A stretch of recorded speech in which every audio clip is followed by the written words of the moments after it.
عنوان عرب کی تہذیب۔ سیرت رسول کو پڑھنے کے لیے عرب کی تہذیب اور روایات کو سمجھنا بہت ضروری ہے۔ عرب تہذیب کے بنیادی قوانین جنگ اور مروت تھے۔ مال غنیمت بہت مقدس ہوا کرتا تھا۔ مال و دولت حاصل کرنے کا ایک برتر ذریعہ جنگ کے بعد ملنے والی غنیمت تھی۔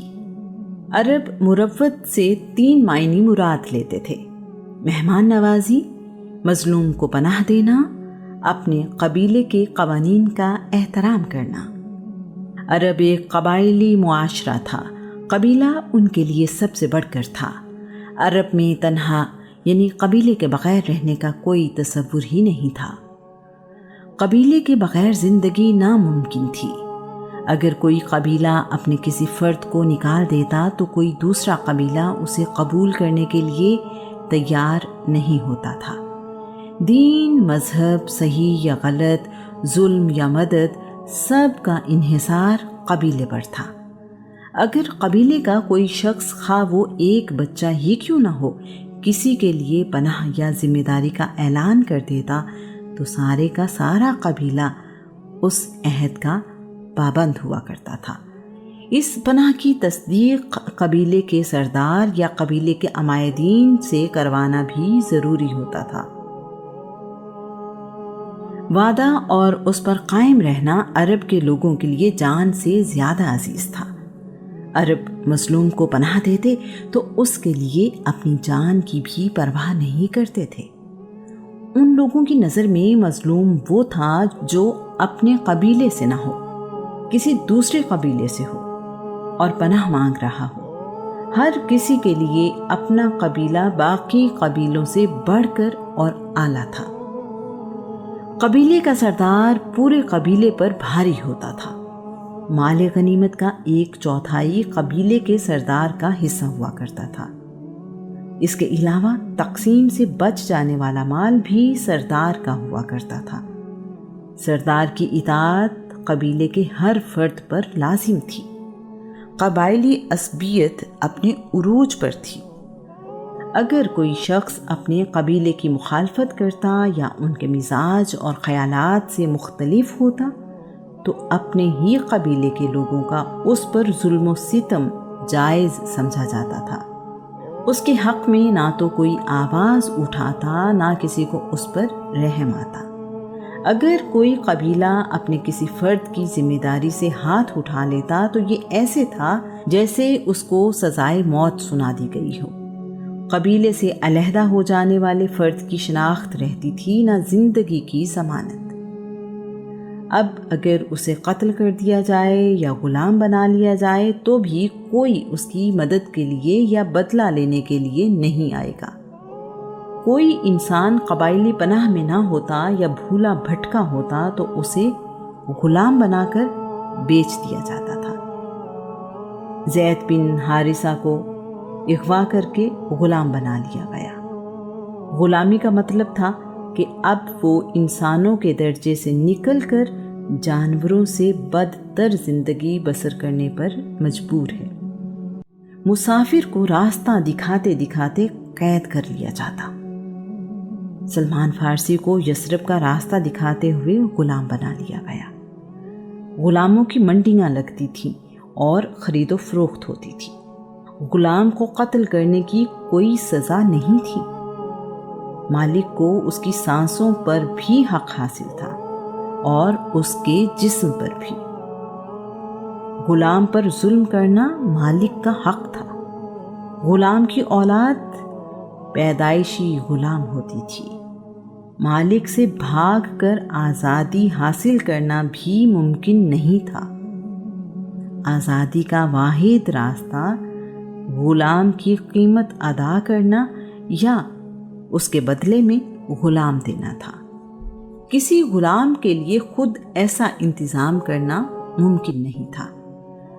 عرب میں 3 چیزیں بدبختی کی نشانی سمجھی جاتی تھی: اجنبی یا کمزور ہونا، غلام ہونا، سیاہ فام ہونا۔ عرب معاشرے میں اگر کوئی شخص قتل ہو جاتا تو مقتول کا قبیلہ قاتل کے قبیلے سے قصاص لیتا تھا، نہ کہ اس قاتل فرد سے۔ ان کا عقیدہ تھا کہ جب تک مقتول کا بدلہ نہ لیا جائے اسے سکون نہیں ملتا اور اس کی روح الو بن کر بیابانوں میں بھٹکتی رہتی ہے۔ وہ روح ہر وقت پیاس پیاس کہتی رہتی ہے۔ جب اس کے قتل کا بدلہ لے لیا جائے تو اس روح کو سکون مل جاتا ہے۔ اسلام سے پہلے قتل کرنا گناہ نہیں سمجھا جاتا تھا۔ اگر کوئی قبیلہ طاقتور ہوتا تو اسے خون بہا 10 اونٹ ادا کر دیا جاتا۔ یہ تھی انسانی زندگی کی کل قیمت۔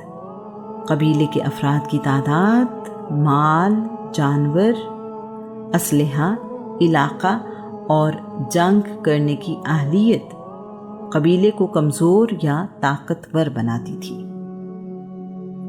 طاقت ہی سب کچھ تھی۔ کمزور قبیلے کے لوگ کچھ مطالبہ نہیں کر سکتے تھے۔ کمزور قبیلوں کے حقوق نہ ہونے کے برابر تھے۔ ہر قبیلہ قاضی تھا اور فیصلہ کرنے میں آزاد۔ باپ کی غلطی کا بدلہ بیٹے سے اور بیٹے کی غلطی کا بدلہ باپ سے لینا عام تھا۔ ایک سردار کی خواہش پر جنگ کرتے ہوئے ہزاروں لوگوں کو قتل کر دیا جاتا تھا۔ عرب میں رہنے والوں کا اثاثہ یہ ہوا کرتا تھا: خیمہ، جو انہیں دھوپ اور گرمی سے بچاتا تھا، اونٹنی جو سواری اور دودھ کے کام آتی، تلوار جو ان کی حفاظت کے کام آتی۔ عورت کو بھی کچھ قبائل اثاثہ ہی سمجھتے تھے اور اسے دوسرے مال کی طرح سمجھا جاتا تھا۔ جانوروں کا ریوڑ، اونٹ کی سواری سب سے بہتر تصور کی جاتی تھی۔ صحرا کا سخت موسم، ریت میں چلنا اور کئی دن تک پانی کے بغیر زندہ رہنا اونٹ کی اہمیت میں اضافہ کر دیتا تھا۔ اونٹ 10 دن تک پانی پیے بغیر صحرا کے سخت موسم میں اپنی پوری قوت کے ساتھ سامان اٹھا کر سفر کر سکتا ہے۔ اس پر کمزوری کے کوئی آثار نظر نہیں آتے۔ ایسے وقت میں اس کی غذا جنگلی جھاڑیاں ہوتی ہیں۔ ایسا لگتا ہے کہ اللہ کریم نے یہ جانور پیدا ہی صحرا میں رہنے والوں کے لیے کیا ہے۔ زیادہ اونٹ رکھنے والے شخص کو امیر اور خوشحال سمجھا جاتا تھا۔ انعام و اکرام بھی عموماً اونٹوں کی صورت میں دیے جاتے تھے۔ خچر اور گھوڑے بھی سواری کے کام آتے تھے، لیکن صحرا کے سخت اور لمبے سفر کے لیے مناسب نہیں تھے۔ سفید خچر بہت قیمتی تصور کیا جاتا تھا۔ سفید خچر کو اس زمانے میں شاہی سواری کا درجہ حاصل تھا۔ بھیڑ بکریاں بھی پالی جاتی تھی۔ ان کا استعمال دودھ اور گوشت کی صورت میں ہوتا تھا۔ بھیڑ بکریاں تجارت کے لیے نہیں پالی جاتی تھی۔ عرب میں جانوروں کے ساتھ ظلم عام تھا۔ زندہ جانوروں کو باندھ کر تیر اندازی کی مشق کی جاتی تھی۔ زندہ جانوروں کے جسم سے گوشت کاٹ لیا کرتے تھے۔ جانوروں کی دم اور گردن کے بال کاٹ لینا عام تھا۔ زندہ اونٹ کی کوہان اور بھیڑ کی چربی والی چکی کاٹ کر کھا لیتے تھے۔ اگر کوئی شخص مر جاتا تو اس کا جانور اس کی قبر پر باندھ دیتے تھے۔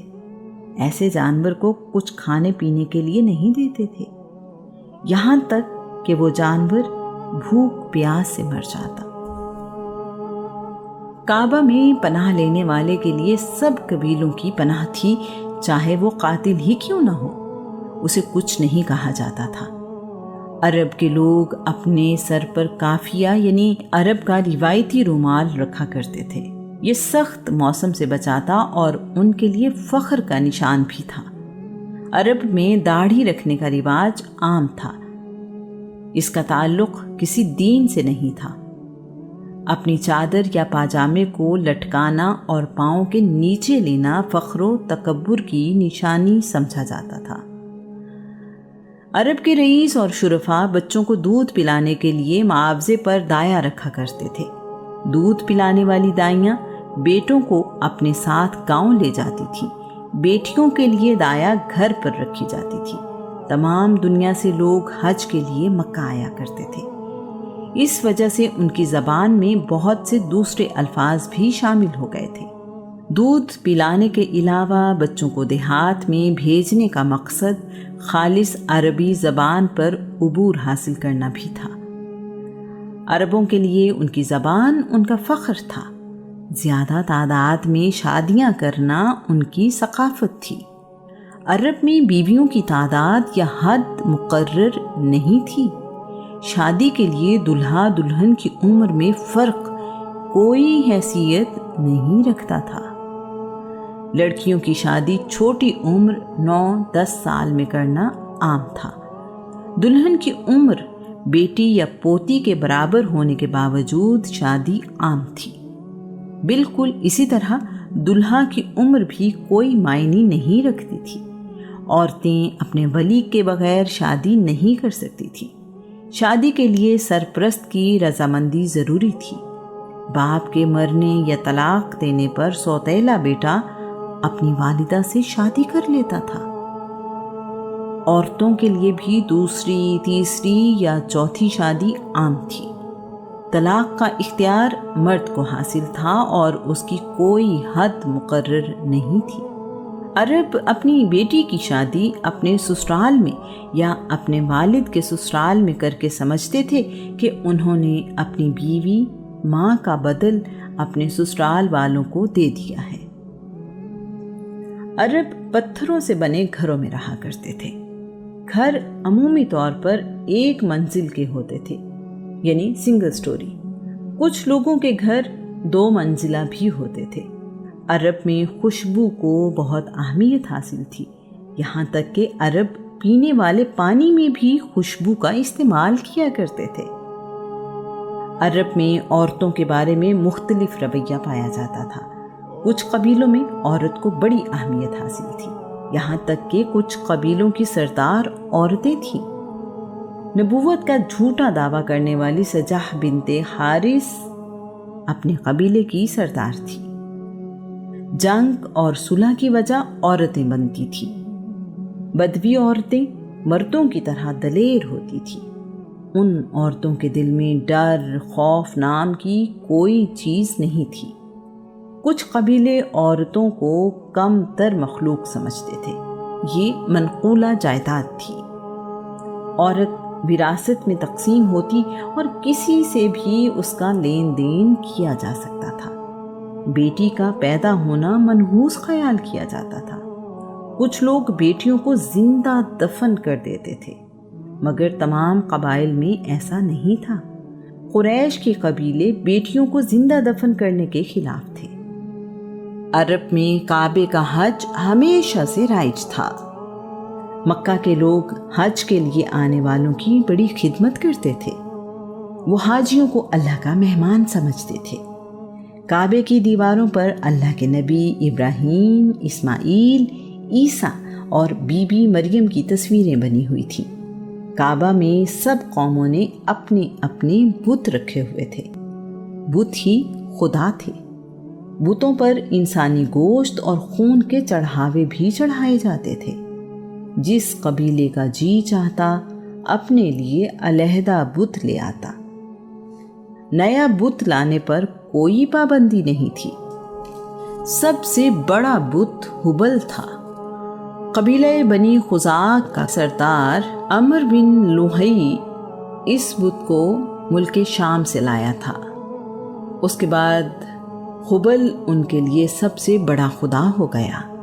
خدا سے رہنمائی کے لیے فال نکالی جاتی تھی، جس کے لیے تیر استعمال کیے جاتے تھے۔ فال نکالنے والے لوگ بڑی عزت کی نگاہ سے دیکھے جاتے تھے۔ اہم کام کرنے سے پہلے، سفر کرنے سے پہلے، قربانی کرنے کے لیے یا کسی کو سچا ماننے کے لیے فال نکالنا عام تھا۔ یہاں تک کہ کسی کی اپنے والد سے نسبت اگر مشکوک ہوتی تو بھی فال کے ذریعے سے ہی جانی جاتی تھی۔ کاہن اس معاشرے کے بہت اہم افراد تھے۔ لوگ اپنی ضرورتوں اور معاملات میں رہنمائی لینے ان کے پاس جاتے تھے۔ یہ بڑے ذہین لیکن چالاک لوگ ہوا کرتے تھے۔ اپنی باتوں سے لوگوں کو شیشے میں اتار لیتے، لوگ ان کی باتوں اور معلومات کے سحر میں آ جایا کرتے تھے۔ دوسروں کو اپنی باتوں سے لاجواب اور بے بس کر دینا ان کا کمال تھا۔ ان کی بات کو حرف آخر سمجھا جاتا تھا۔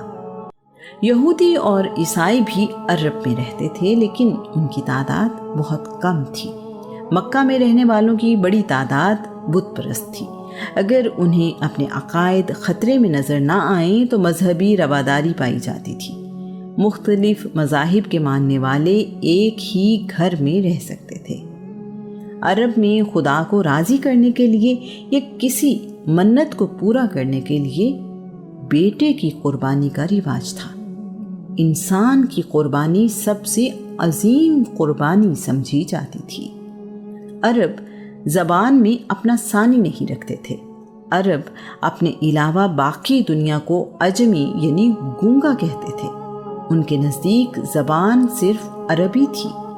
ان کی زبان بہت وسیع ہے۔ عربی زبان باقی زبانوں کی طرح زمانے کے ساتھ تبدیل نہیں ہوئی۔ اگر آج 2000 سال پہلے گزرا ہوا کوئی انسان واپس آ جائے تو عربی زبان کو اسی انداز میں سمجھ پائے گا۔ شاید اسی لیے اللہ کریم نے آخری کتاب قرآن مجید کو عربی زبان میں نازل کیا۔ عرب اپنی عبادت گاہ کو اسلام سے پہلے بھی مسجد ہی کہا کرتے تھے۔ تمام خامیوں کے باوجود کوئی عرب جھوٹا کہلانا پسند نہیں کرتا تھا۔ جھوٹ بولنے والے کی کوئی عزت نہیں تھی۔ عرب بہت خوددار تھے۔ عرب میں کوئی کتاب موجود نہیں تھی، نہ الہامی کتاب نہ کسی انسان کی لکھی ہوئی۔ قرآن کریم عربی زبان کی پہلی کتاب ہے۔ علم کا معیار شاعری تھا۔ شاعر کو سب سے زیادہ علم والا سمجھا جاتا تھا۔ اس کی قدر سب سے بڑھ کر تھی۔ شاید اسی لیے رسول اللہ جب قرآن مجید سناتے تو عرب اسے شاعری کہتے تھے۔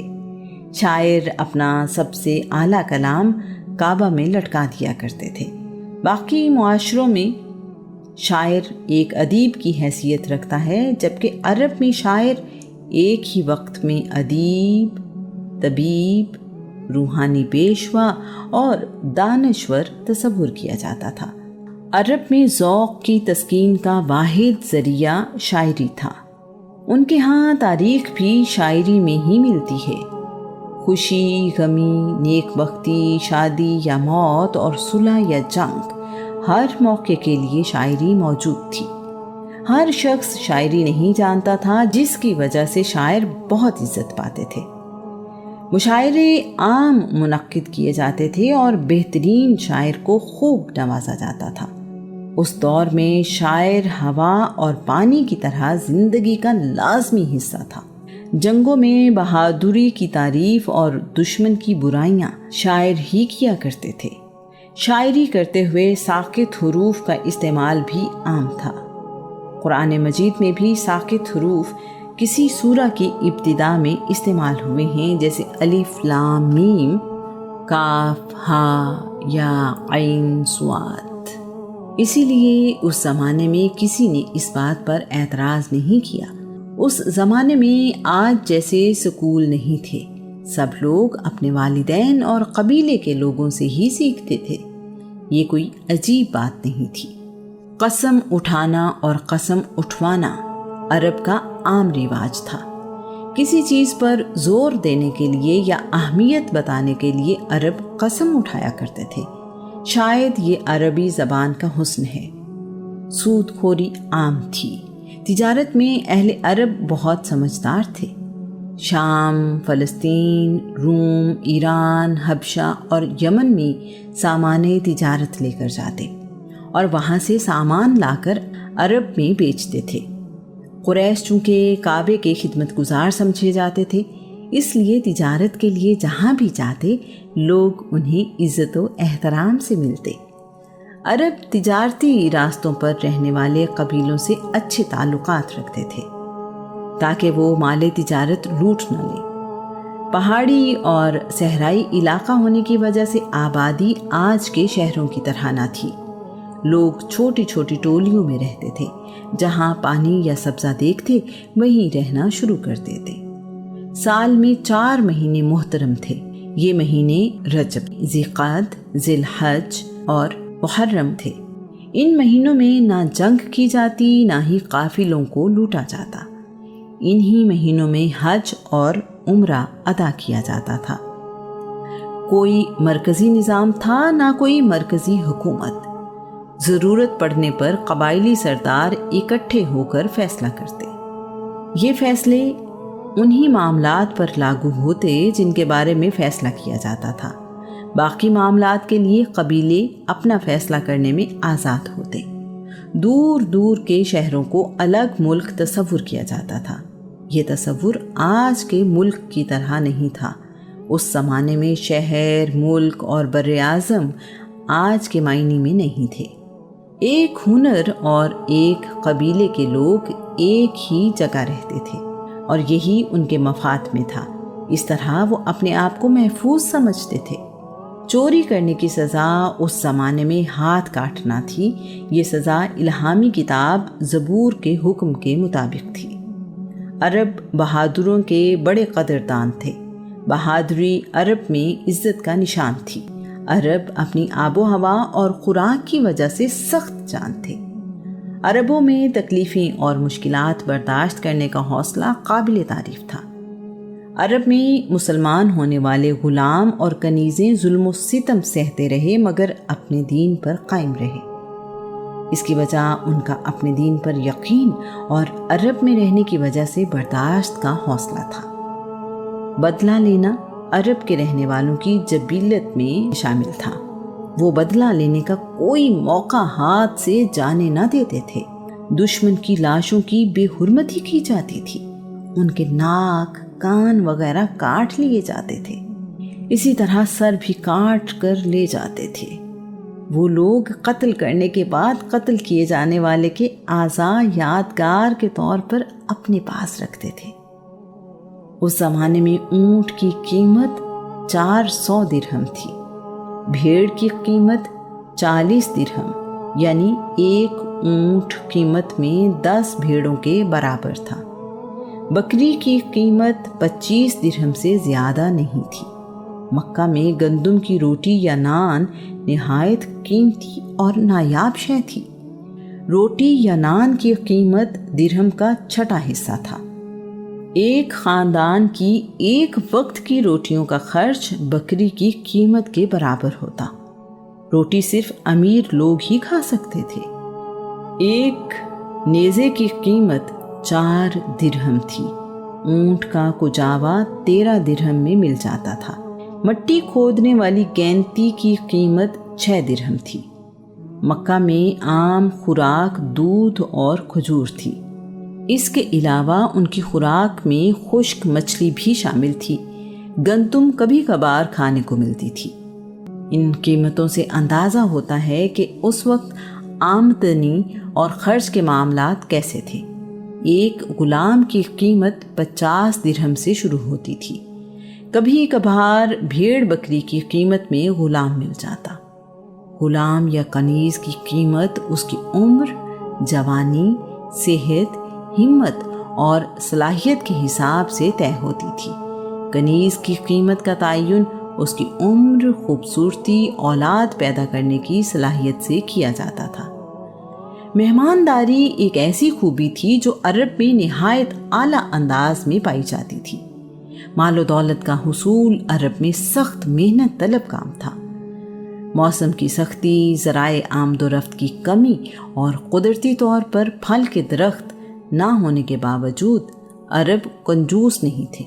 مہمان نوازی میں عرب کے لوگوں جیسا ڈھونڈنے سے نہیں ملتا تھا۔ مہمان کی خاطر اپنی قیمتی سے قیمتی چیز لٹا دینا عرب میں کوئی بڑی بات نہیں سمجھی جاتی تھی۔ مہمان کی خاطر عرب اپنا آخری اونٹ خواہ وہ سواری کے لیے ہی استعمال کرتے ہوں تک قربان کر دیتے تھے۔ عرب بہت سی خوبیوں کے مالک تھے، جن میں سے ایک ان کا حافظہ تھا۔ اللہ کریم نے انہیں بلا کا حافظہ دیا۔ اس کے علاوہ ان میں غیرت اور کردار کی خوبیاں بھی نمایاں تھیں۔ عرب میں بہت سی جنگیں لڑی جانے کی وجہ ان کی غیرت تھی۔ جہاں بہت سے لوگوں کے لیے زندگی کی عیش ہی سب کچھ تھی، وہاں ایسے لوگوں کی کمی نہیں تھی جنہیں اپنے خاندان اور نسب کی فکر رہتی تھی۔ ایسے لوگ خاندانی نظام میں بہت احتیاط سے کام لیتے تھے۔ عرب کے شرفاء اپنے لیے ایسی بیویوں کا انتخاب کرتے تھے جو بہت اچھے خاندان سے اور پاک باز ہوں۔ وہ ظاہری حسن و جمال کے ساتھ ساتھ اچھے اخلاق اور کردار کو اہمیت دیتے تھے۔ عقیم بن سیف عرب کا ایک دانشور تھا۔ عقیم نے اپنے بیٹوں کو نصیحت کرتے ہوئے کہا، عورتوں کا ظاہری حسن و جمال تمہیں نسب کی پاکیزگی سے غافل نہ کرتے، کیونکہ کمینہ صفت اور بد کردار اپنے خاندان کی عزت اور بڑائی کو خاک میں ملا دیتی ہیں۔ اسی طرح عرب کے ایک سردار ابو اسود دوئلی نے اپنے بیٹوں سے کہا، میں نے تم پر احسان کیا جب تم چھوٹے تھے، جب تم بڑے ہو گئے اور اس سے پہلے کہ تم پیدا ہوئے۔ بیٹوں نے حیرانی سے پوچھا، ہمارے پیدا ہونے سے پہلے آپ نے ہم پر کیا احسان کیا اور کیسے؟ ابو اسود نے کہا، میں نے تمہارے لیے ایسی پاک دامن مائیں چنی جس کی وجہ سے تمہیں کوئی گالی نہیں دے سکتا۔ اسی طرح عرب میں رہنے والی مائیں بھی ان باتوں کا بہت خیال رکھتی تھیں۔ ان میں شادی اور اس سے وجود میں آنے والے خاندان کی بہت اہمیت تھی۔ وہ اچھی طرح سمجھتی تھیں کہ گھر میں سکون اور خوشیوں کے لیے ماں کا کردار کتنا اہم ہے۔ ان کے لیے اپنی اولاد کی تربیت بہت اہم تھی۔ عرب کے رہنے والے لوگ بہت خوددار تھے۔ انہیں بھوک اور پیاس برداشت کرنے میں کمال حاصل تھا۔ یہ کہنا مشکل ہے کہ صبر اونٹ میں زیادہ تھا یا عربوں میں۔ تمام مرد اور عورتیں اپنے لباس کے نیچے ایک کمر بند بہت زور سے باندھ لیا کرتے تھے تاکہ اس دباؤ کی وجہ سے بھوک کا احساس نہ ہو۔ بعض اوقات بھوک کی شدت کو ختم کرنے کے لیے اس کمر بند سے اپنے پیٹ پر پتھر باندھ لیا کرتے تھے تاکہ اس کا وزن پیٹ پر محسوس ہو اور وہ اس خیال میں رہے کہ معدہ غذا سے بھرا ہوا ہے۔ اس ساری صورتحال کو سمجھنا کسی غیر عرب کے لیے شاید ممکن ہی نہیں۔ عقیم بن سیف عرب کا ایک دانشور تھا۔ عقیم نے اپنے بیٹوں کو نصیحت کرتے ہوئے کہا، عورتوں کا ظاہری حسن و جمال تمہیں نسب کی پاکیزگی سے غافل نہ کرتے۔